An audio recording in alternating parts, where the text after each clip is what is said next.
Hello, listening people. Hello. Hello, Bartek. How are you doing? Not too bad, Ryan. How are you doing? Oh, I'm doing very well. I'm very happy to be here to talk to you about a movie that has come recommended. I'm very excited to talk about this movie because we have been on a little bit of a journey. We did Spooky Month and we said that's not enough. We need another incidentally themed time of year where these last... In a themed year. Yeah, in a themed year already. And I added to the theme for this already thing. So to break it down simply, we are spit and polish likingly because we're always spitting and we both happen to be Polish. And on this podcast called Pictures Powwow, this specific show, we talk about a movie that has come recommended from one of us, the hosts, or you, the listening people out there. And we have been doing a bunch of Indian movies lately. We did 3 Idiots, which was a listening people's pick. That's right, you, the listeners, can pick out there. Give us your recommendations. We add them to the list. We get around to it. Then Bartek, you recommended a film. You recommended Happy New Year. Yep, I did. From Farah Khan. Her last directorial film. Yeah, I think so. Don't think there's been anything else. Yeah, she's had an 11-year break. She's waiting for Shahrukh to agree to go shirtless again for her. Waiting for him to come on a YouTube channel. Yeah, waiting. You mentioned the YouTube channel thing last week, but just so offhandedly because you mentioned it to me before, but you just said super. I only YouTube found out about it superstar. last minute. But today, I'm the one who pitched an Indian movie this way. And I said I wanted to go for an older film because every single Indian movie we have done has been from the 21st century. We have never done any older than that, not even from the 90s. No, they've all been ones from people like our listeners and particularly your youth. And that just happens to fall in the 21st century. The oldest one was probably Lagan. I think that was 2001. Yeah, maybe that's the oldest one. Might have been 2002. When was Main Hunna? Main Hunna was like 2004, 2005. Okay, there you go. So I said I want to do an older film. Mm-hmm. So today we're talking about the 1955 film Pata Panchali, which is quite the acclaimed movie, has quite the love from the world around, got many accolades. It is the beginning of a trilogy of films called the Apu trilogy, which is, I guess, the story of this little boy as he grows up, because I think the next one he's a teenager. Yeah, I think the next two it's like teenager and then young adult. Young adults. And we are talking about the first one, of course, and I have never seen this movie, but I've heard many things about it. And Bartek, I imagine perhaps you maybe have heard of this. You have a bit more of a familiarity with some Indian movies, even ones you haven't seen. You know about Sholay and some older ones as well. There's a chance that I may have heard of it, but I can't say with any confidence that I have. This is also the first Bengali language film that I've seen. Really? Yeah. I've never watched any Bengali language ones. No, I can't remember what language. What was that one that I saw? It was like a South Indian one. Is a lot of South Indian? Bahubati? Bahubali? Bahubali 2, yeah. That one, I don't think it's Bengali, but yeah, it's in mostly Hindi films that I've watched. Right, because South India, they do Bengali? Is that... No. Bengali, I think, is East India. India. I think this one's Tollywood. Technically, I guess. This would be before Tollywood exists, I guess. This is an independent film as well, so... Yeah. You got to take that as it is, although it does have government backing, as you read from the trivia. There's lots of talk about budgets. Yeah, there is. But, so what do they speak in Tollywood? No, you said Bengali. What is Tollywood? So there's Tollywood, there's Bollywood. There's also a Collywood somewhere in there. I think there might be a few more. So Bahubali, they speak, but that's South Indian, what was said. That? Yeah, what language was that? Was that Tamil or Telugu? Telugu, but... We are talking about Pata Panchali. Everyone, please make sure to give this a watch for yourself. It's widely available out there. It is quite the emotional film. It is a very quiet, contemplative movie. Something to obviously put in people's minds. Maybe if you're less familiar with cinema from this part of the world, this does not abide by, I guess, what many people would assume considering some of the films we've even talked about just now in this conversation, let alone ones we've done on the podcast. This is much more of a quiet, naturalistic, slice of life affair. The story is simple. It's about a struggling family. We're focusing on this mother, her children, and this auntie. The father is there too, but we're mainly focusing on those four as they're just trying to get by, is struggling, living in rural area and just hoping that the best works out for them, and hardship comes and we see how they deal with it. It's a slice of life film. Yeah. Slice of life, exactly as stated. So I have not seen this before. I've heard of it because it's one of those films that many directors, many people within the Western film industry have talked about as well as like a great example of foreign cinema, a great example of seeing stories told from other walks of life. Martin Scorsese often refers to this as one of his favorites, and I didn't read about him. Yeah, Martin Scorsese is one of the people who helped also restore the film because he has his film restoration. Wes Anderson also pointed to this as this filmmaker and this film as a particular go-to as not only for Darjeeling Limited, but also just his general film work and just things he enjoys. Christopher Nolan was the one that I kept reading the name of. Yeah, Christopher Nolan, another one there. You often see that a part of the dialogue is, and you even still feel this today, of being able to experience the life of another culture or other people outside of yourself, because this film does very much have a as we say, a slice of life affair, but almost like a fly on the wall approach to things where... Well, that's the interesting thing. I went into this film not knowing pretty much anything but that it is the first film in the Apu trilogy, and I didn't necessarily know what the Apu referred to. Obviously, I know that it's a name thanks to The Simpsons, but once a character named Apu turned up, it's like, okay, this trilogy is about this boy right here. But then throughout the rest of the film, like you were saying just before, it focused more on like the mum, maybe a bit on the sister, the little boy Apu. He witnesses it. Yeah, he's witnessing what's happening to his family, and trying to enjoy his very, humble life. He has innocence. Yeah. The other characters have been stripped of their innocence, and this film is about him slowly losing that as well. We follow him for, like, when we do follow him, he is untouched by, not fully untouched, but he has still got that glimmer of purity and optimism and just childlike naivete. And then by the end of the film, one of the final shots is seeing his haunted face as they leave their ancestral home, never to return again. And so much has been lost, and what for? And that's this movie in a nutshell. And when I say fly on the wall too, and like slice of life, something that I want to make very clear too is this is still a very cinematic film. This does not have, oftentimes when we mention something like this, you could also say like almost documentarian-like. I would never use that word for this, because there is a lot of style to the filmmaking. There's a lot of flourishes. There's a lot of ambience.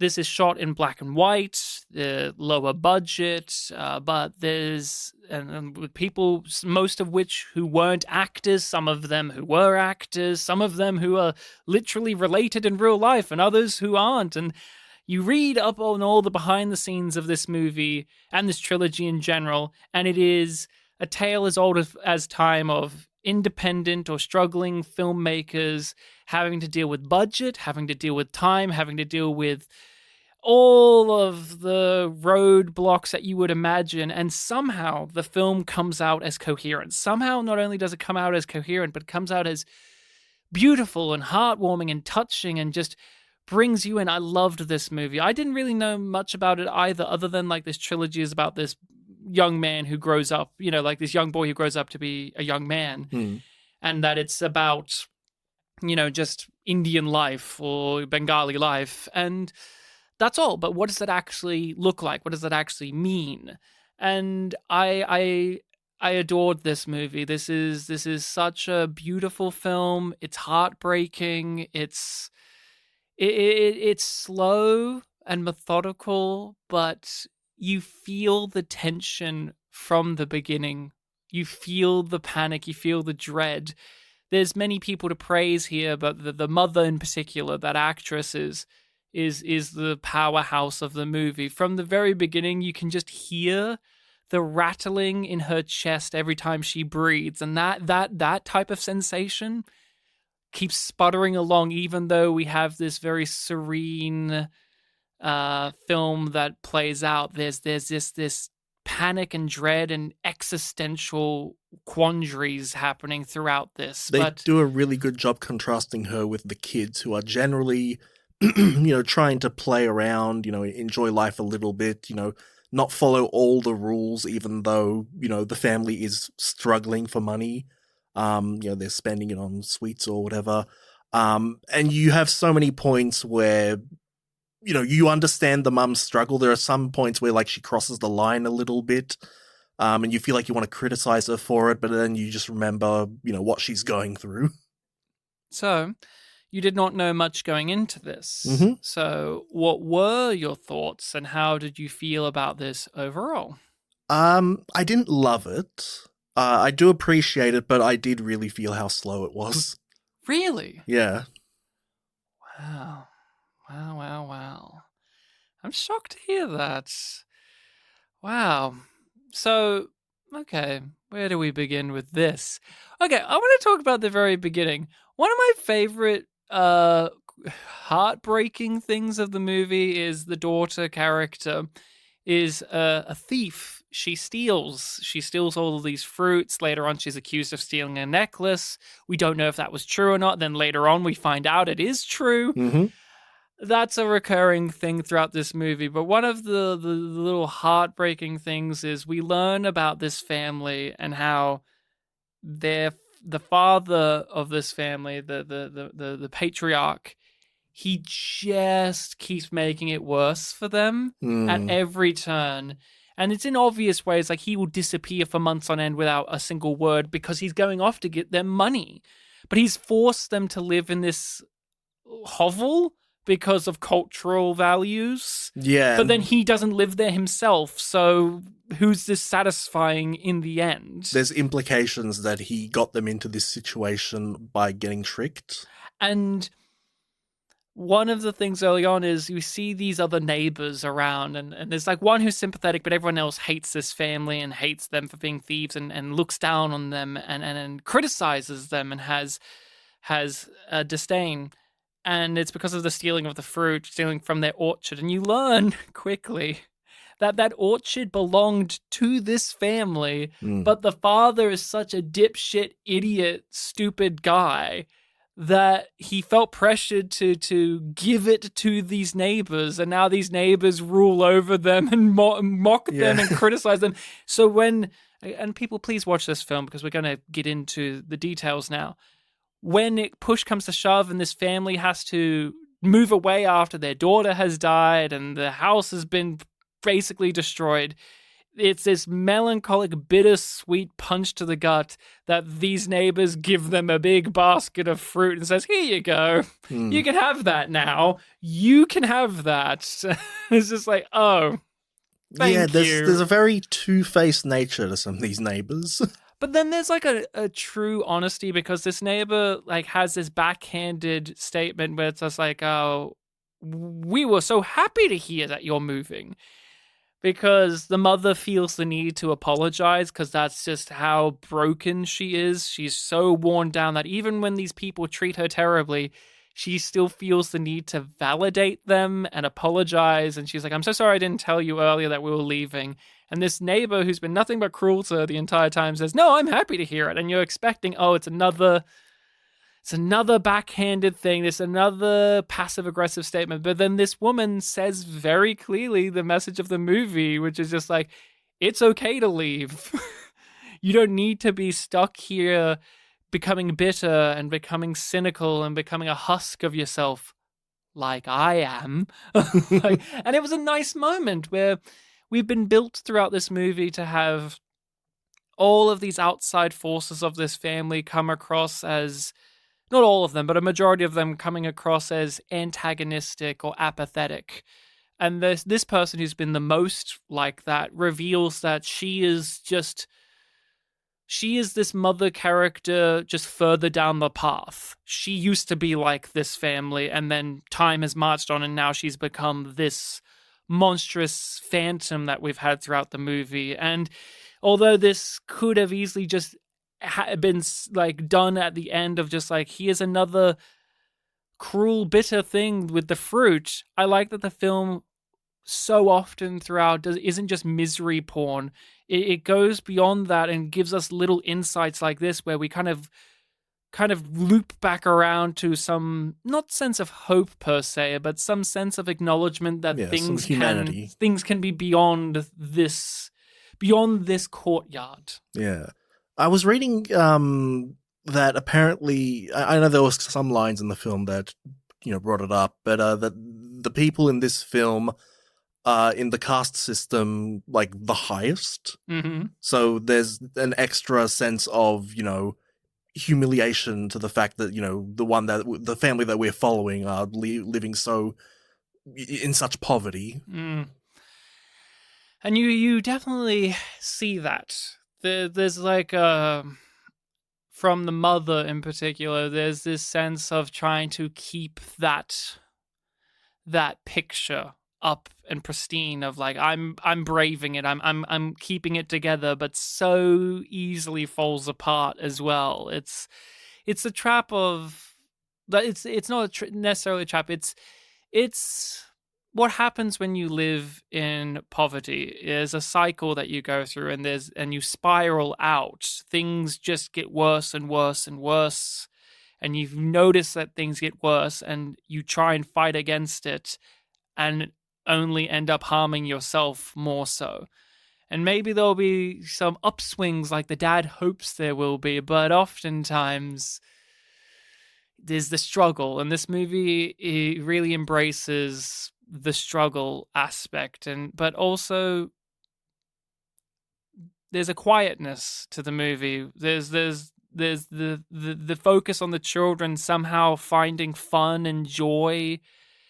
And even the older relative, the auntie, she finds mischievous joy. Yeah, she's an their interesting circumstances. Yeah, interesting middle ground where she's an adult, but she's also like looking for the little joys, just like the kids. Because she's lost everything. Everyone she has cared about is dead. It's just this family. That's all she has, is these people now. And so she tries to find joy, and she connects with the daughter, like with the young child daughter, and they connect, and they have like a friendship and a bond and a love, but that is dysfunctional. And they feed the worst into each other, and then that just makes it worse for the family unit as a whole. So it's like although it's like a happy, positive relationship, it has drawbacks. I remember really early on, because obviously this is from a culture that I'm not familiar with. Very early on, when we were introduced to the aunt character and introduced to the mother, trying to pinpoint, like, okay, whose side does the film want me to be on? And it was interesting because it in the end, it feels like, you're kind of meant to see everyone's perspective. And it was interesting seeing how, there were very obvious things that the aunt was doing that were agitating the mum, and the mum had all these good points. You're eating the food. Stealing, basically. You're just freeloading here. You're influencing my daughter to do these things too. Yeah, so you're seeing like all this negative influence, but there's a certain, in a way, wisdom that this character brings to the film. She was my favorite. She was also my favorite. It's hard because I love the mother too. Like both of them, I like the daughter as well. Like all of them, but like the mother and the auntie, they lock horns because they're so different. But it also boils down to they're the same. They're alone. This film's about loneliness a lot.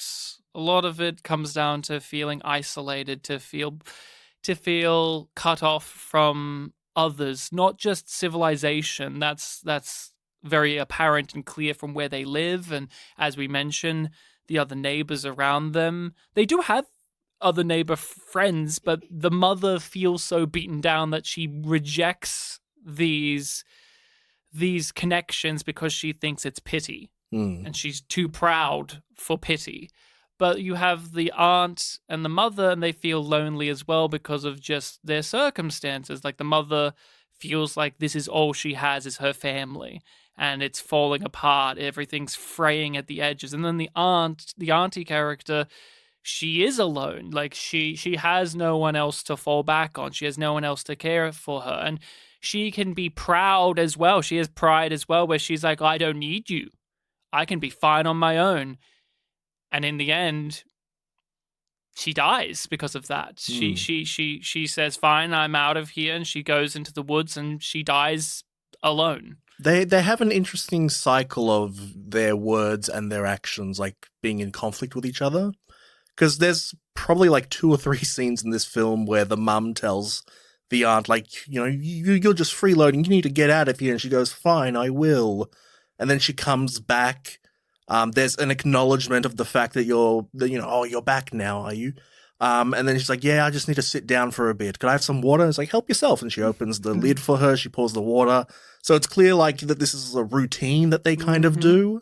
So it is just, she does die in the middle of the routine where she's left the house, but there wasn't so much the sadness of like, oh, why did I reject you before you died? It was just, she was just living her life normally. Yeah, but in the end, she still was by herself. This film deals with loneliness, it deals with patterns, it deals with cycles, it deals with innocence, it deals with sadness. Just sadness itself is something very apparent throughout. Naivete, it's coming of age story for the 2 children as well. But what I liked about the conflict between the auntie and the mother as well was the acting between the 2 of them is classic chalk and cheese attitude, because the mother is super emotional but laser focused on what points she wants to make. It's not as if she's irrationally mad. Yeah, there's a strictness.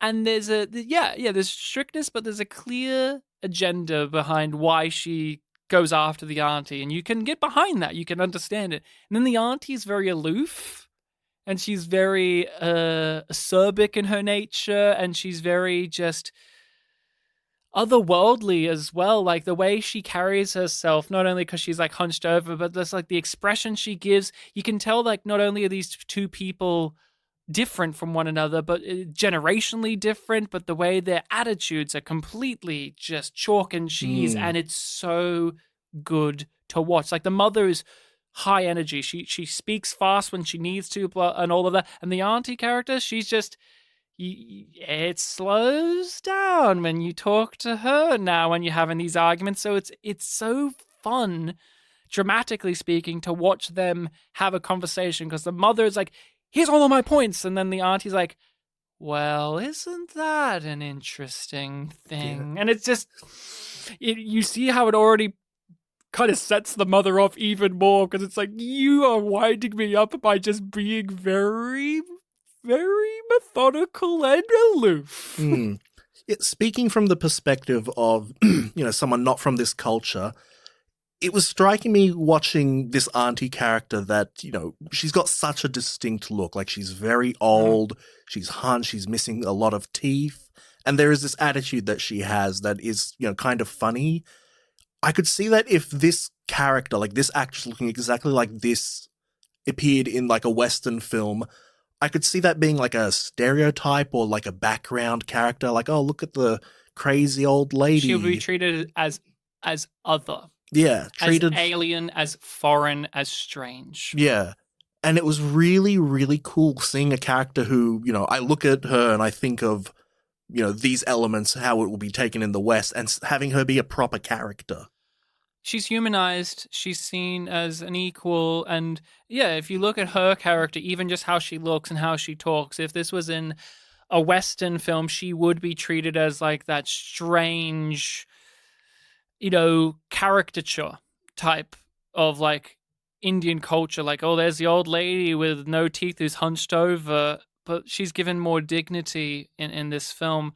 I was looking that actress up because I was curious about that actress. I was like, she feels like a seasoned performer, because some of these people in the movie are just real people who they just got into this movie and said, hey, yes, some of them this is their sole acting credit. Yeah, some of them it's their sole acting credit, and some of them it's not, right? But even some of them, when it's their sole acting credit, you look into them and it's like, oh, they were theater people, so there you go. But this actress in particular, the auntie, she was like in a movie in the 30s. I was reading in her IMDb. Got a bunch of awards and stuff, and she went into theater but basically retired from acting, and then about 25, 30 years later gets approached to do this movie because the mother in this movie knew her from the theater world and was like, oh, she'd be really good in this. And they kind of brought her out of retirement and to be in this, and then all of the delays of this movie, and it's just edging on the fact, like, please don't die. This woman's in her like 80s, in her like mid 80s, and it's like, please don't die. The trivia said there were 3 miracles, and that was the third one. The first 2 were that the Apu's voice didn't crack, and that the sister Durga didn't grow up too much. Yeah, she just didn't grow up. Yeah, it took the film 3 years to get made because of a bunch of problems, and thankfully none of those 3 things happened. I didn't even really, until afterwards, I didn't even notice any of those issues of like, I never noticed, oh, the child grows up, because also like the film takes... There's a passage of time. The film has a passage of time. So I never looked at it and went, oh, how come the kid's much older now? It always just felt like, oh yeah, things are going along. And the daughter did not age, like the young girl, she did not age really throughout this movie. She looked pretty much the same throughout. So it is a great comment. It was a great comment to note. And I didn't even notice Apu, but again, he's sprinkled throughout. Like, I didn't notice him growing up either. I didn't notice that it took 3 years to get made. Yeah. So, and apparently, yeah, the auntie actress passed away just before the film was released. She didn't get to see the film, but I read that she did. The director showed projections of scenes to her. So what I read was she didn't get to see the completed film, but she got to see parts of it. I thought like he projected the whole film for her or something. No, he showed her projections of things, because that happens as you're making a movie. It's like, oh, look, here's what we're doing. From what I read, maybe there's some other information. I just took projection as like he took a projector to her house. See, the trivia I read was like she didn't get to live to see the whole movie, but got to see projections. So I thought it was didn't get to see the release or whatever. But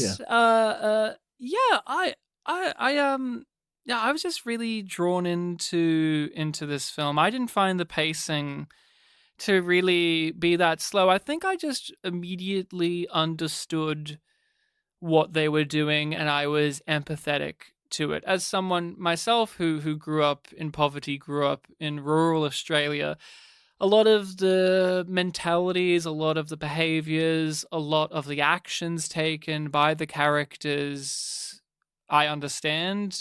I've been there myself. I've seen it.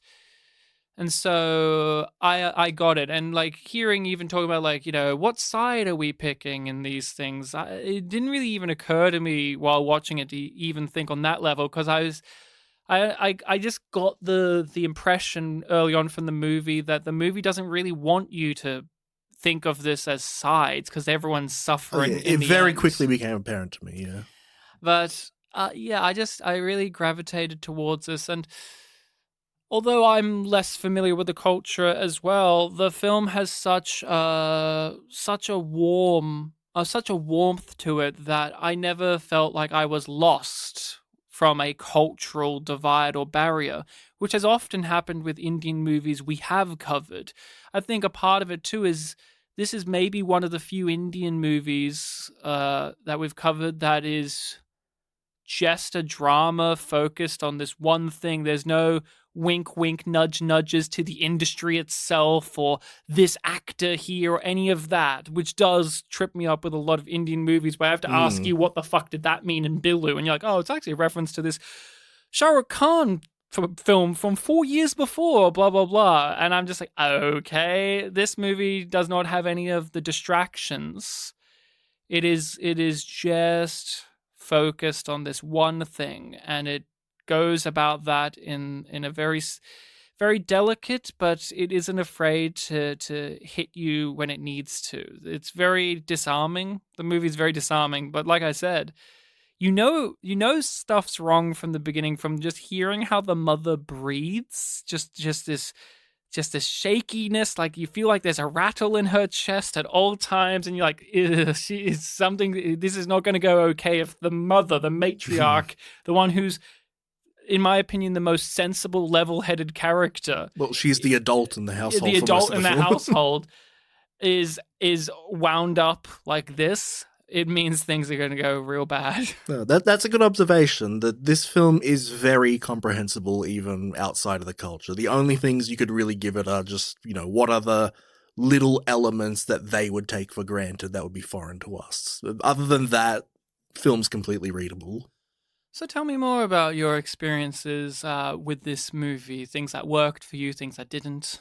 Yeah, even with the slow pace kind of getting to me at times, the film would just eventually get to a point in a scene where it grabs the attention. Like there's going to be a character interaction or a bit of scenery that, just grabs you. Like the kids go out to play to go see the train.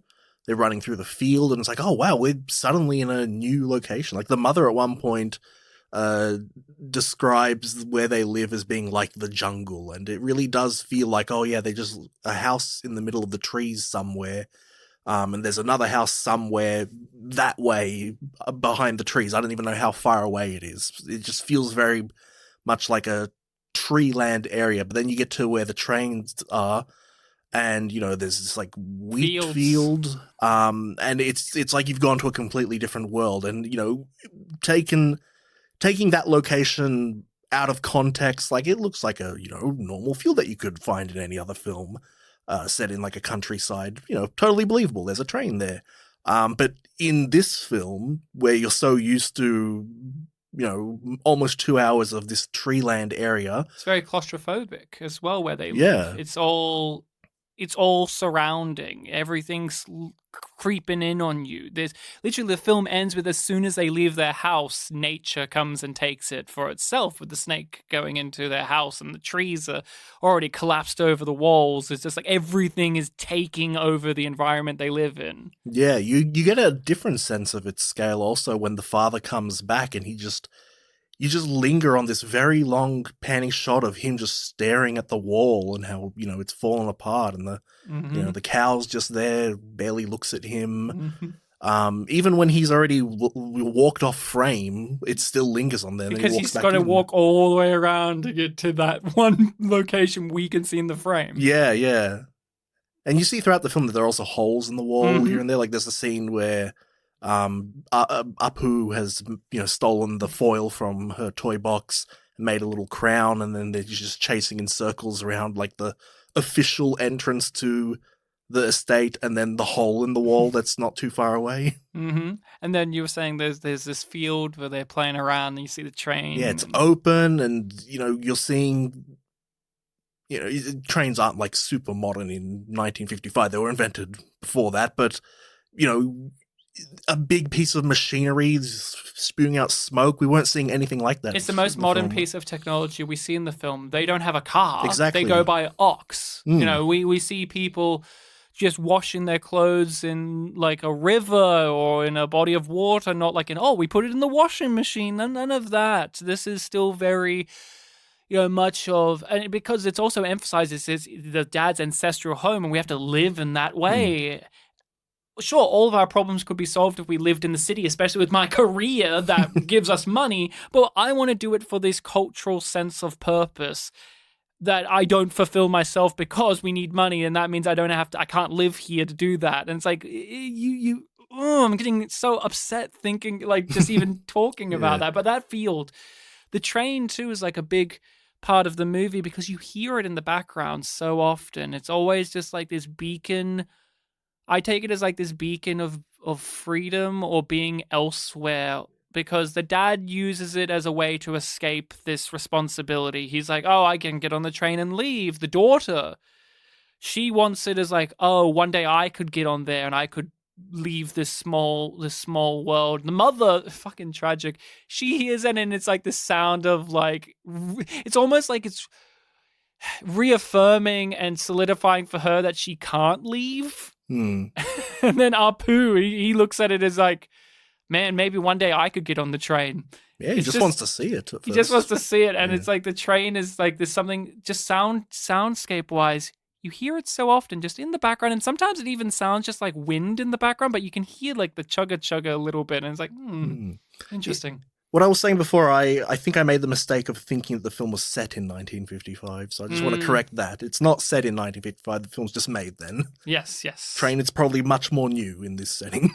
But still, even beyond that, as stated, this world that we get to spend time with these characters does not involve anything of that nature. Like, we get to hear about the city. We don't get to really go there and see the hustle and bustle of that life. That's for the dad to see. That's for the dad to indulge in and see.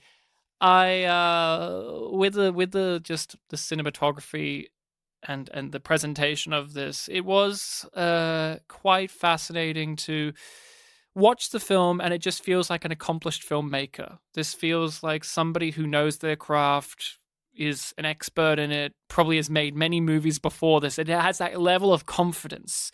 It has that level of expertise. When a film that I would actually compare this to a lot as well in terms of just its cinematography choices and its approach to family life is Late Spring, which we did earlier this year. Mm-hmm. It has a lot of just like we're watching it from like, at the same height level as them sitting down a lot of the time.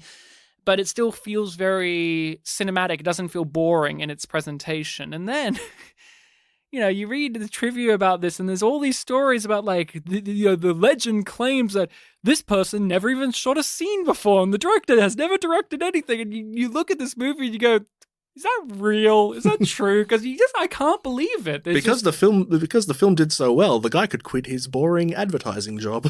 And it's just such a thing that I'm taken aback by it, because so many filmmakers, even great ones, you look at their first films and you can tell like, you're not quite there yet. Not every filmmaker can immediately come out the gate with like a technically coherent, masterful film. Like you look at Martin Scorsese, you look at Christopher Nolan, look at some of these people, and it's like, oh, your style is there, but it has yet to blossom into this masterful thing, but it's there. Your El Mariachi's not quite Desperado yet.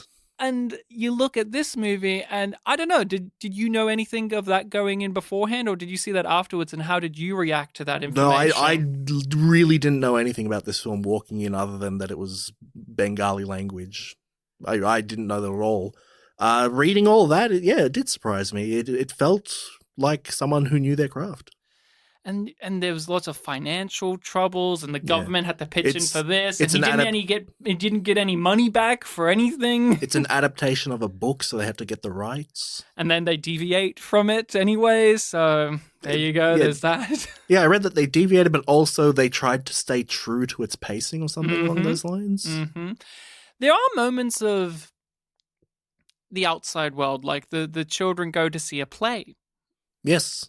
And that inspires Apu to, want to engage with that world. And we know that the dad is an aspiring writer as well. So we do get the bleeding through of the more, in quotations, civilization in comparison to this isolated community. But it even feels like every time we cut away to those, there's almost this level of like, oh, is this still the correct movie I'm watching? It still feels like outside of everything. Like when we have the theater troupe and they're watching this, and I'm like, oh, this is the same movie, right? Like it does feel different because this level of glamour has not been here in the movie. Yeah, you have little things that are hinting at or like suggesting like, oh, what could be in for the future? Like you have that, like, oh, a grand story taking place in this slice of life film. You have I don't know if he was a beggar or a guy that was looking for donations, but a guy comes to the house, asks for,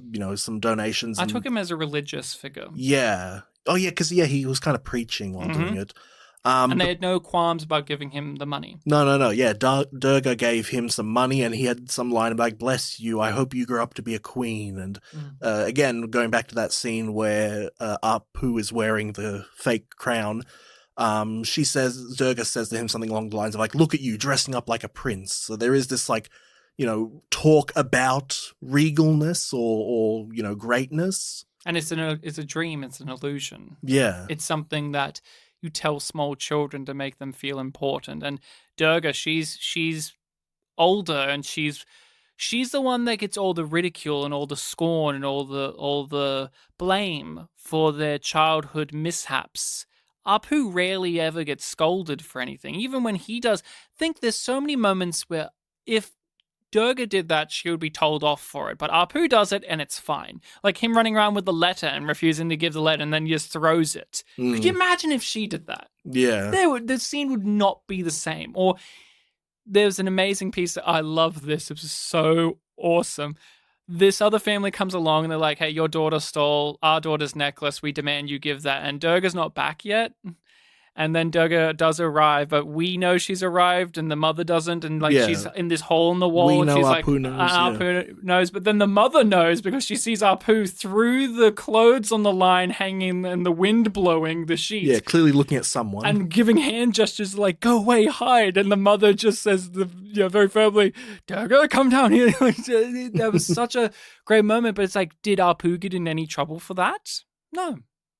No, he didn't get any scorn. So the only time he gets scolded is from Durga. Yeah, that's exactly it. And it's like the typical sibling thing as well. But there's the element of Durga has lost that level of, imagination or childhood innocence, where it's just like you think of yourself as a prince.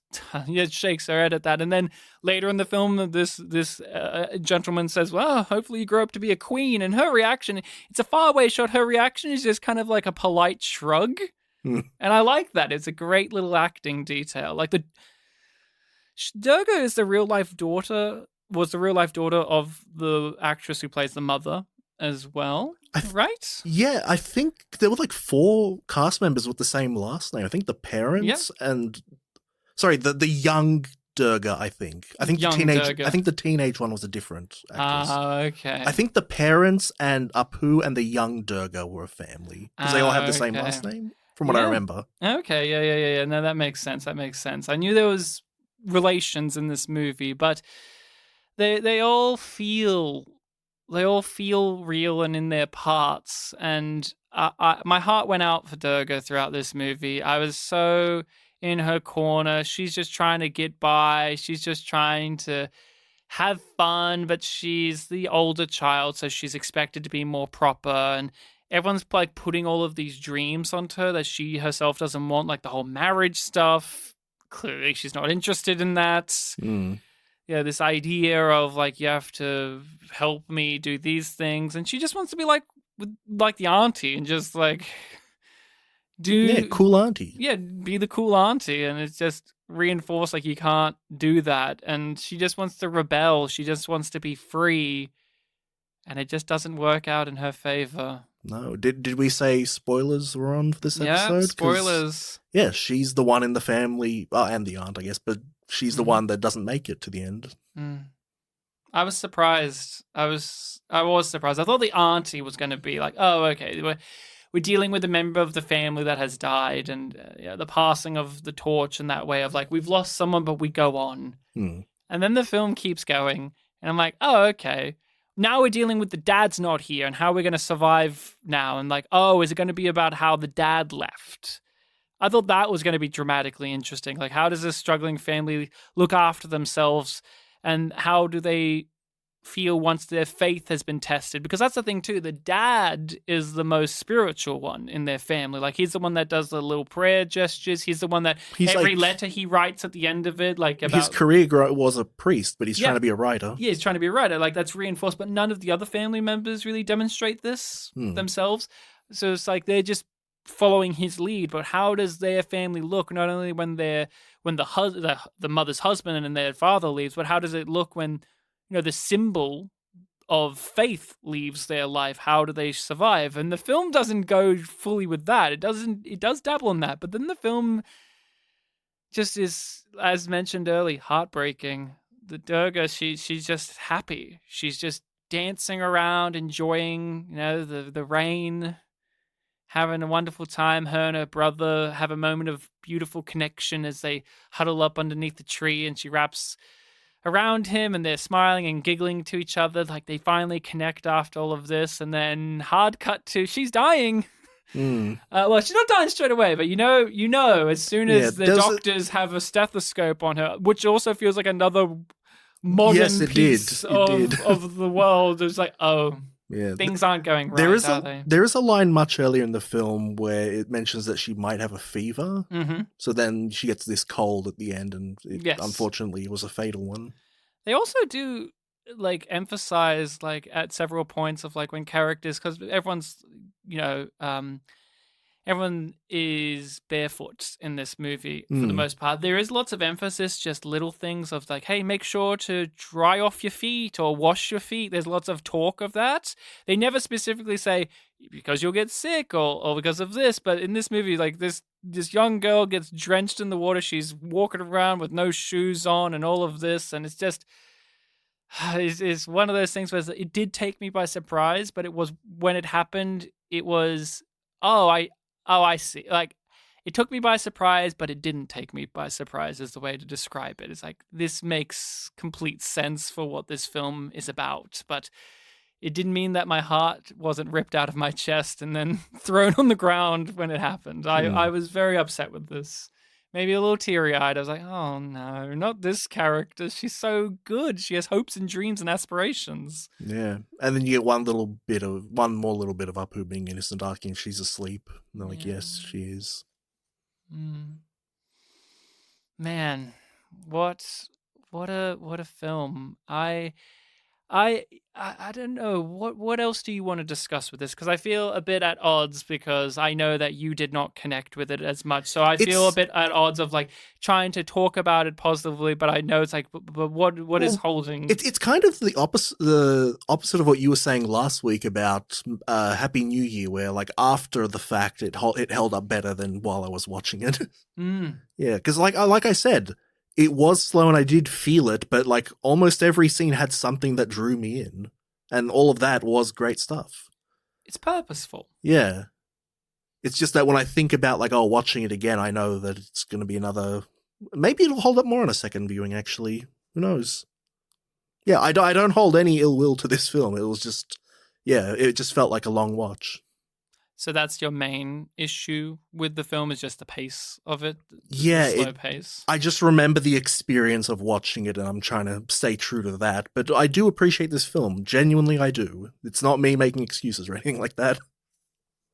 What else is there that you want to mention with the film itself? Any other character stuff or story beats or technicals? Yeah, you've already mentioned that there was the conflict of the family coming and saying, did Durga steal the necklace? And they're being very, hard-assed about it. She must have. And we've already seen her be discriminated against for, every little thing that she does. So when you do have the reveal at the end that she actually did take the necklace, there was a sense of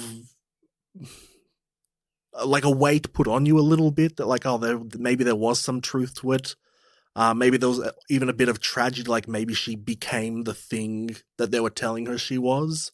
But it was nice. I like that, Apu tried to get rid of this evidence of his sister's dishonor.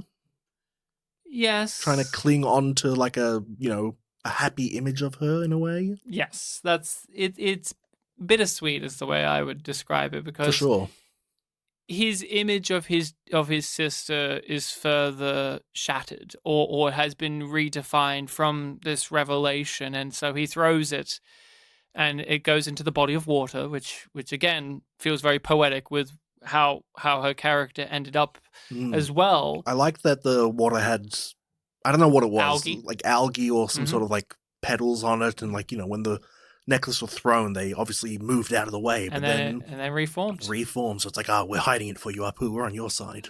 It also is, again, like I was saying before, it's nature consumes. It's nature consumes all of these things. It is, the house has been torn apart and all of these trees and all of this debris is everywhere, and they leave their house and a snake goes inside of it immediately, and it's, the water there, where there's not just water, it's the algae and the moss and all of that on top, and he throws it, and then it just consumes that piece of Durga that's left. Like this is a piece that's left of her, and then it's consumed by the nature and by this home itself in a way.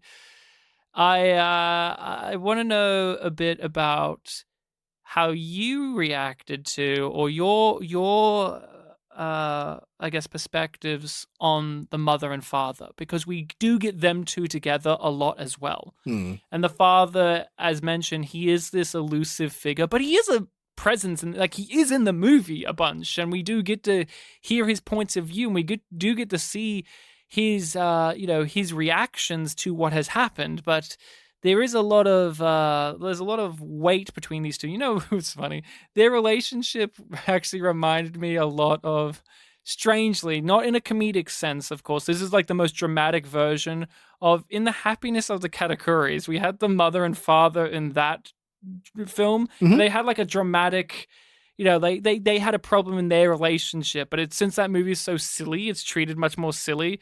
Their dynamic in this film felt like the ultra realistic version of that. Yeah, like that. Take that dynamic, but take it seriously. Yeah, that conflict of the relationship. Yeah, because both want to provide for their family, and they're very committed to the way they want to do it, even though it will make their family upset. That's actually a really apt comparison. I really did appreciate that as well. I like that the father is well-meaning, and in the end, even though it took forever, he actually did get the money that he thought he was going to get.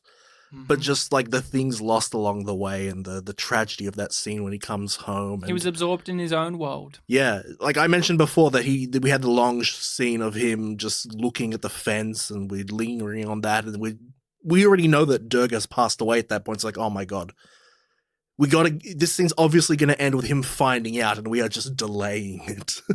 She lays it out for him. Yeah, and she's bringing all these things out, and he's just not piecing it together because his character is clueless. Yeah. That's the best way to describe it. He may mean well, he doesn't have ill intentions, but he is so wrapped up in himself. He's thinking, I've saved the day. I'm the dad. I'm the guy who has the money. I've got all of the gifts for everyone. He literally says, I assume the kids are out playing. The deathly silence to that should also be a tip-off. I like that when he was giving out the gifts, it's like, oh, this is a new sari for Durga. Like the sound cuts out, and you only get the visuals of the reaction. Which really is effective, because the film is so precise. So when it deviates like that, the dramatic effect works. We go over this a lot in our podcast of like, whether the films be silly or dramatic, there's a specificity to filmmaking that each filmmaker brings to the given work. And so when they deviate from that, it's either done in a skilled manner like this, or it falls on its face. And this is one where we have this beautiful sitar music throughout the entire thing, and we have all of these moments of silence and music and the dialogue. But this here, we know there's going to be a big dramatic moment. We know that the dad's going to break down. We know that the mum's going to break down. But the way that they presented was still not only satisfying from that dramatic sense, but it offset you, because the film has not done something like on this technical level before like this. But it works. You don't need to hear all of the cries and screams. You just need to see it, and that communicates everything you need to know. And it's very authentic, the reactions. And even earlier in the film, when the father was around, his presence, I did appreciate it. It was kind of like the aunt, which I guess it's his sister, so it makes sense. But he would be kind of on the kid's side with a lot of things, like, oh, we are poor, but you can have a little bit of money to do this little thing here. I can't remember what it was. I think it was like the last time he saw Durga, actually. He saw the kids were playing, he just looked off to the side, like, oh, cool, now I need to go off on my trip. And they had some really rich interactions, the husband and wife. I remember there was the one where he was describing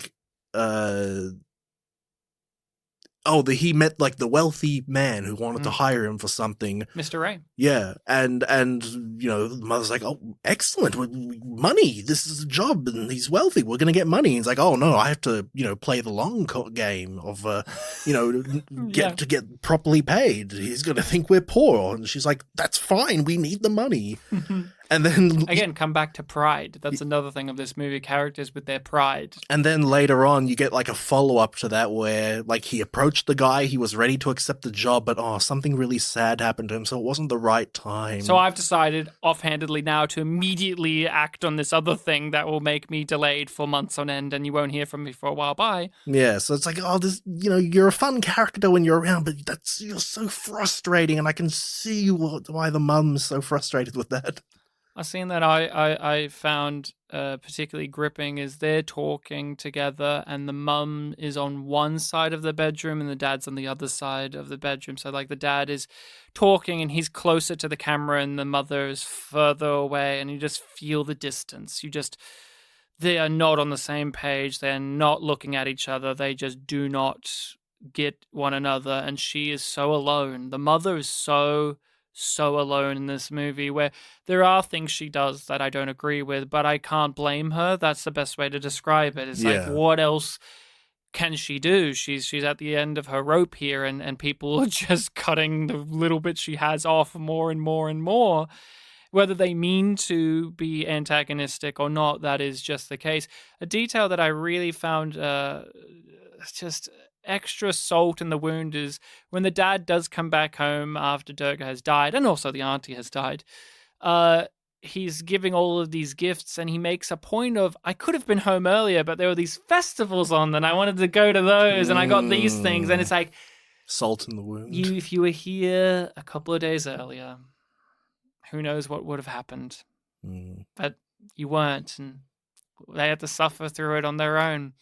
Yeah, in the scene that I was describing where, he's like, I can't accept it early. Like, it ends with a thing of him being like, but I know how you women are. Mm-hmm. So it's like, she knows how you are too. And even at the end, he is still bitter. He is bitter about having to move away from his ancestral home. He's accepting it, but you can tell he's doing it through gritted teeth. And he doesn't want to, but I guess I have to because of the circumstances. And although he says like all these optimistic things, you can tell that if it was up to him, they wouldn't be leaving. And it's after everything that's happened here, the fact that he still has that attitude underneath it all, it just makes me sigh. But I understand why he's like that, but at the same time, I'm so empathetic to the rest of this family, but he isn't around to be empathetic to them. He is thinking of himself and only himself. Yeah. Ironically, he's the one that's used to not being around the ancestral home. Yeah, there's just a lot to take in. The music, very important to note down. The composer of the score was Ravi Shankar, who was quite the big musician, sitar player, worked with the Beatles. Yeah, I read that George Harrison really loved the music in this and inspired him. Yes. He was a very big figure. His children are also big musicians and things like that. And the process of the music for this was just like a nearly 12-hour long session where he just fucking... Did you read that? No, I didn't. So they sat down and recorded, and he just sat there and did a 12-hour long session of sitar, and that's what they used. They just cobbled together. He came in to fix up some stuff, and I think it was the writer of this movie, one of the other people in the production, also could play some music, and they played with him a bit, and then they added their own stuff in between for whatever they needed to pick up. So they got this Ravi Shankar, and they're like, "Hey, could you do some music for us?" Like, "Oh, I'll do it. Just give me one sitting, and I'll do it." And he just played for 12 really long sitting, 12 hours straight, and said, "You should be able to use something in this." And boy, did they. Yeah. It was gorgeous. One of the final pieces that I want to talk about when it comes to the film itself is Apu. We've talked a bit about him, but we haven't got to talk too much about him because he is sidelined, or he is like the observer of everything going on. But the most evocative shots are when we just hard cut to him watching.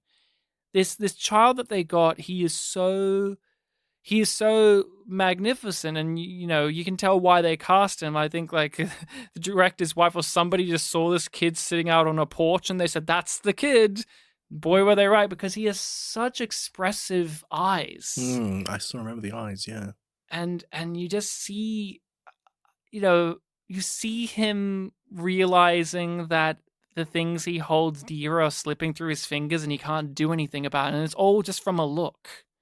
But then in the next scene, he'll be running around as a kid saying, letter, letter, mail, mail. And it's that thing where you wonder, how do children do it? How can a child process all of this and then be able to just go back to it? And you kind of feel more like the mother does. You feel the sister too, but the mother especially, of like that mournfulness of like when you used to be able to be like that, of just being able to bounce back and not have the world on your shoulders and drag you down. The empathy you feel towards children. I work with children, so I feel it sometimes too.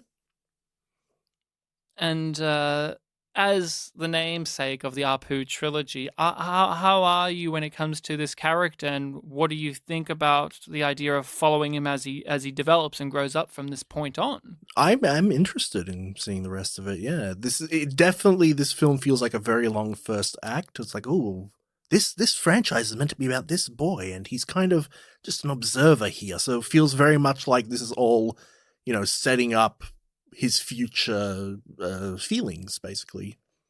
The experiences that will, shape who he becomes in 2 sequels. Only one was planned, I think, but yeah. And as someone who has recommended a lot of films from this part of the world on the podcast, and we've just gone through a bunch of them, how was it to go to one that not only is in a different language, Bengali, but from a different era, different style? Because I think when we started doing our Indian movie journeys and stuff, I would always ask you, like, I know that masala is a thing, but like, does every movie have to be like this in this cinema, like whether it's Tollywood or Bollywood or whatever? Do they all are they all like this? And you would always be like, well, kinda, yeah. And I'm like, surely there has to be ones that kind of go elsewhere. And I want to know from you, like, how does it feel to see, like, even though this is an older example of just like this part of the world with a story and a film told in a completely different manner to what you're familiar with? Frankly, if I were to be comparing it to any experiences, I don't think I would be going to Bollywood. Yeah, this feels a lot more like a lot of the European films we watch. I think of probably Three Colors Blue more than I would think of any Bollywood film to compare this to, other than just, the general clothing style and music style. The culture is very apparent too throughout it all, even though, as we said, it's not to a degree where we can't understand what's going on. I'm very happy with this, because I always find with foreign cinema, and even our own Australian cinema, there's always like these questions I have, all these observations, and I don't know the film history of all of these things. Like when we cover movies from former Czechoslovakia, I ask, like, okay, now there's the Czech Republic and Slovakia. Who claims to own which movie? I don't know the answer to that, and I haven't heard an answer to that. Like, is there like a formal system, or do they still argue about it? Like, I don't know. Yeah, I don't have a clue. And when you learned that this movie was from this part of India, and you said to me, oh, so it's Tollywood, I'm like, did that even exist? Would you even still call this Tollywood at all? Or would you just call this an Indian movie? Like, does that even apply? No, I'd say, yeah, it's an Indian film. Yeah, exactly. And the industry in India has become very solidified. Like, there's Tollywood and Bollywood and this, and when you hear those, there's certain connotations to those. But it's like, there's films before those, and films that I wonder if they exist beyond those even today, where it's just like, are there films where it's not every movie has to be a musical or something or other? I guess maybe it's just the independent ones. No, maybe. But we covered a while ago, and we mentioned it at the top of this, Darjeeling Limited, directed by Wes Anderson. Mm-hmm. And he credits this filmmaker and this film as being an inspiration for that. And one of the major critiques I had of that movie was I don't really want to be spending time with a bunch of rich, privileged white guys feeling sorry for themselves in an Indian landscape when I could actually be spending time with the Indian people in this landscape. And that was very much brought up when Irfan Khan is a character that in that movie, and something very tragic happens to him, and we get to spend like 15 minutes with him. And I remembered saying, I'd rather watch that movie. I watched that movie. It was this. This is that movie, basically, that I would have rather watched. This is exactly it, where we get to spend time with an Indian family, living their life, going through hardships, and it feels honest, it feels true, and it feels like from a cultural standpoint that's different to my own, but I was brought into it. I felt for them. And I was thinking about that after I finished the movie, and I was like looking up things, and I was reading stuff, and I was like, oh yes, that's right. Darjeeling Limited, that's like what I asked for, was this particular film, is what I basically asked for. And Martin Scorsese credits this as one of his favorites, and he said there was another movie that he really enjoyed called The River, which was a French director, and it was shot in India, and it was like one of the biggest movies ever shot in India at the time, and it was like a color movie, and it had all of these Indian actors as like the background. But it was about like this French-European family going through a melodrama in an Indian backdrop. And Martin Scorsese's like, I love that movie. But then I saw this film, and it made me realize, oh, those people that were in the background of that other movie I like, they could tell stories too. They have lives. They are people. And he found it very evocative, very moving, and very emotional. And I was just also taking that in while discussing it with you right now, because it's like we've covered some movies before where they are from another, like from a more Western point of view, but they take place in another country. And it's like, I kind of just want it to be from the other country's point of view, honestly, because I want it to feel more honest than Wes Anderson writing about poor white boys having it real tough because their mummies left them. I want to spend time with Irfan Khan mourning his family. In that film's defense, that was the point of that film. Yes, it was, but here's the thing. You can still have that be the point of that movie to a degree, but there's still that thing of like the yearning of like, I want more stories to be in this way. And I was reading that there are people who are really mourning the fact that India itself does not really celebrate this filmmaker as much in the current age of itself. Like there is like, it's hard to find some of his movies, or like lots of conversations of like the youth today in India will never know of these films or this filmmaker. Yeah. Well, this one was almost lost. Yeah, it was almost lost, and you know there was bad copies, and for a while you could only get it in the English dub. Yeah, there was a fire. And even then, beyond that, even today, there's just like the Indian film industry is so much under a chokehold that it's like you see the ones that is basically the ones that are given to you or mandated, or like here's the ones that you are supposed to enjoy. Oh yeah, you get that a lot with a lot of things, especially in this age of streaming. I get that with anime a lot. Like, oh, what anime have you seen? Oh, the ones that are available on streaming that are officially subtitled. And yeah, I really enjoyed this. I will be keen to check out the others in the trilogy. Everyone has their favorites within this trilogy. I know our friend Julio from the Contrarians has watched this trilogy, and I think he I'd have to ask him again, but I think he's in a debate with himself of if he likes this one or the last one the most. So, okay. But I know some people really love the second one the most. All I know about the second one is people call it the Call Your Mum film. Just that movie's just like he should really call his mother more. I hear that the film is mostly about the mum and Apu, which. Give me more of that actress who played the mum. She was excellent. She was really good. No, all of them really good. Yeah. Give us a spin-off about the Snake House. Snake House. Maybe that's in one The of the Snake other... Kingdom. Maybe that's in one of the other films. Maybe they go back to Yeah, that just house. cut back to it every now and then. Meanwhile, back in the village, the Snake House. Anything else you want to say about this movie, and would you recommend? I would say that I mentioned before that, the film was almost lost. It was burnt. I think it's really nice that we've gone from it was almost lost media to you can now watch it on its Wikipedia article. Isn't that nice? Yeah, without English subtitles, unfortunately, but the whole film is there on the article. And that's how you watched it. Yeah, I know Bengali, man. I didn't read Yeah, you subtitles. just never seen a film in it before, but you know it all. Yeah, just pick it up. Just, think of what Shahrukh says, but then change the words a bit, and it's Bengali.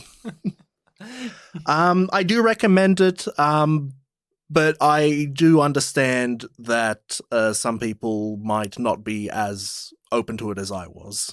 It is slow paced, but there is good stuff here. I highly recommend it, of course. I've been singing its praises. I didn't really find much at fault with this. I connected to this family.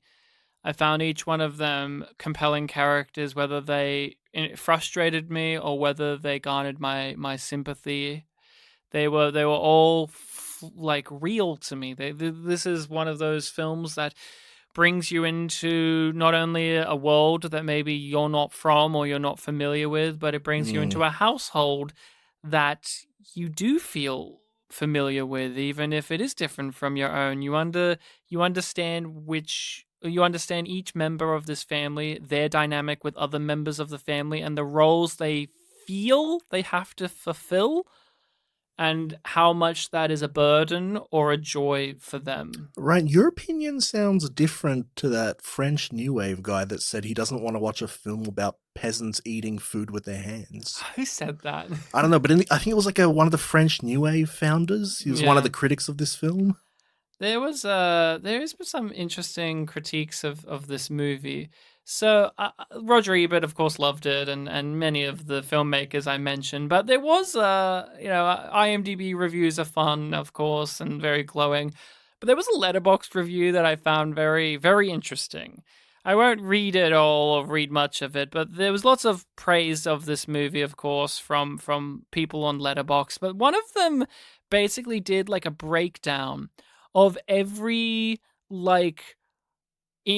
independent, indie European movie ever made. They went through all of the checklist of them and then just said, if you find these things to be annoying in modern films, why should this film get a pass for it? And I found it so infuriating. I was so mad reading this review that just basically very flippantly was just look, was this film ahead of the curve and made in an era and in a location and all of this stuff? Yes, but I don't give a fuck about that. Here's a checklist, a Cinema Sins ding list of tropes and cliches and archetypes and hallmarks of, poor family dramas. And this film does all of them, so it sucks. And I'm just the daughter dies, sucks. And there's nothing to say, you can't critique this movie for falling into, I guess, what many would call mumblecore movies nowadays. Mumblecore films often have these things. This film, but I don't believe that. But I'm just saying, there's a way of critiquing, but I just found it so disheartening how internet-brained people treat older movies sometimes, where it's just look, I understand the context, but I don't really give a fuck because I've read, TV tropes so I can compare movies with that, and it just makes my heart shrink and shrivel when I see that. I'm oh. The guy was Francois Truffaut. Oh, Truffaut! Yeah. Oh, that fucking asshole. Yeah, makes sense. Peasants eating with their hands, not for him. Boo-hoo. Boo-hoo. So, we will be talking about a movie recommended by the listening people for the next episode of our podcast. Yes. We're getting towards the end of the year, so people, please feel free to keep recommending movies to us. We'll obviously cover them next year, but if you have any older movies that you want to recommend, since this is the part of the theme of this year is older films, there's still a couple of things left. We also need a holiday film, so that's something that is on the listening people at the moment. We do have a film on the list that I don't know if it's a Christmas film, but it's a Christmas classic. There you go. We can just do that one. So, we have a pick. I actually told Bartek about this the other week because a friend of mine said, "Hey, have you done this yet?" And I'm like, "We haven't done that yet, but both of us have seen it." Oh, I think I know the one. Do you want to say it? Is it our friend Lupin? Yes. Lupin III, the Castle of Cagliostro. That's how you pronounce it, right? I think so. Which is a Miyazaki movie, but not a Ghibli movie. It's before Ghibli. Yeah. It's his first feature? I think film? It is, yeah. Because he had done TV shows. He worked on the show, right? Yes, I've watched part 1 and part 2 of Lupin III. In part 1, it started off with some guys, and then they brought in him and the other Ghibli guy, Takahara? Okay. The one that did Grave of the Fireflies. Oh, they brought them in and they're like, hey, could you fix this anime for us? And they did, and they like basically established all the tropes. And they did and helped make it the enduring thing it is today. Yeah, they did the rest of season 1, which is most of it, and then they only came in, I think, for like 2 episodes of part 2, which is 155 episodes long. And they were some of the best episodes. They proved their worth already. Yeah. They didn't need to come in to do more. Yeah. And then they did this movie. Yeah. I gave you those 2 episodes ages ago, yeah. I may watch them before this. It's very funny. It's like, Ryan, I gave you episodes 145 and 155 of this long anime, and it's the only ones that look like Ghibli. But everyone make sure to watch this film. It's widely available. Of course it is. We'll be watching it in the original Japanese, so FYI. There is a dub available, of course, but we'll be watching in the Japanese, so we recommend you watch it in the Japanese. I'm keen to watch it again. I liked the film well. And Bartek and I will touch base on this, but Bartek's had a bit of a slow, winding journey through Ghibli/Miyazaki. Yeah, I haven't watched one since we did Grave of the Fireflies. I need to get to Totoro. You haven't watched one since then? No, I need to get to Totoro. I couldn't remember if it was Totoro and you hadn't watched Porco Rosso. No. I want to do them in order, but I've just not been doing them. I can't remember the order now that I've watched all of them. I've watched all of them now. Yeah. Except for the latest 3D one made by Miyazaki's stupid son who sucks at making movies. Except for he made one good one. The ones that I've seen. He made one good movie from Up on the Poppy Tree or something like that. I forget the title, but that was a good movie. But every other thing he's done is a mess. The ones that I've seen, so I guess this is the order, is this one that we're doing, Castle of Cagliostro, Nausicaa. Then there was Castle in the Sky. And then I think Grave of the Fireflies and Totoro were the same year. Yeah, I think so. Because Grave of the Fireflies, I think we talked about it as that like thing of, is it technically a Ghibli movie or not? It's adjacent. Because it's right before the company was made, I think. Yeah, and the licensing's all over the place with it. That's why it's actually been very hard to find on streaming and sometimes on physical, even though it's a masterpiece for many people. It's a good film, yeah. But we shall be back to talk about where Miyazaki began, I guess. And we'll go through a bunch more of this, and we can talk about the show a bit too. I'll try and watch those 2 episodes that Bartek gave me. That first one is available. Really good. But thank you so much for listening out there. As mentioned, you can hit us up with your recommendations or just let us know what you think of things we have discussed on the podcast. We are available on the social medias of Facebook and Twitter, Spit and Polish Presents, but we also have an email address, which is... The email address is spitandpolished@gmail.com. Make sure to give us a rating and review and share the podcast around. It would be very much appreciated. I feel like we're an unappreciated masterpiece, our podcast, so maybe you can help appreciate that. In the future, this podcast will be a cult classic. Like, oh my God, people didn't listen to this at the time? Yeah, now the egg's on my face. Yeah, there's a 3-star review? Well, that feels good. That makes it a cult status. Yeah. Just because all the rest are like 5s and 1-4, that 3 stars is the reason why we're a cult classic. And it's because of your name. No, it was my audio quality. That, and also that your name sounds like how it's said. Well, they were just confused by that. It felt like how it sounds, because that's what you said in the episode. Yeah, if one's confusion is a criticism of a thing, then yes, that would be a problem with the podcast. Admittedly, one of them's got a confusing name. Admittedly, on our podcast, we have both have had as critiques confusion be a critique from ourselves. Like, this confused me, that's a critique. So, yes, I will say that's a part of the critique, is your name confused someone. Fuck. Yeah. I don't like that my name confused someone.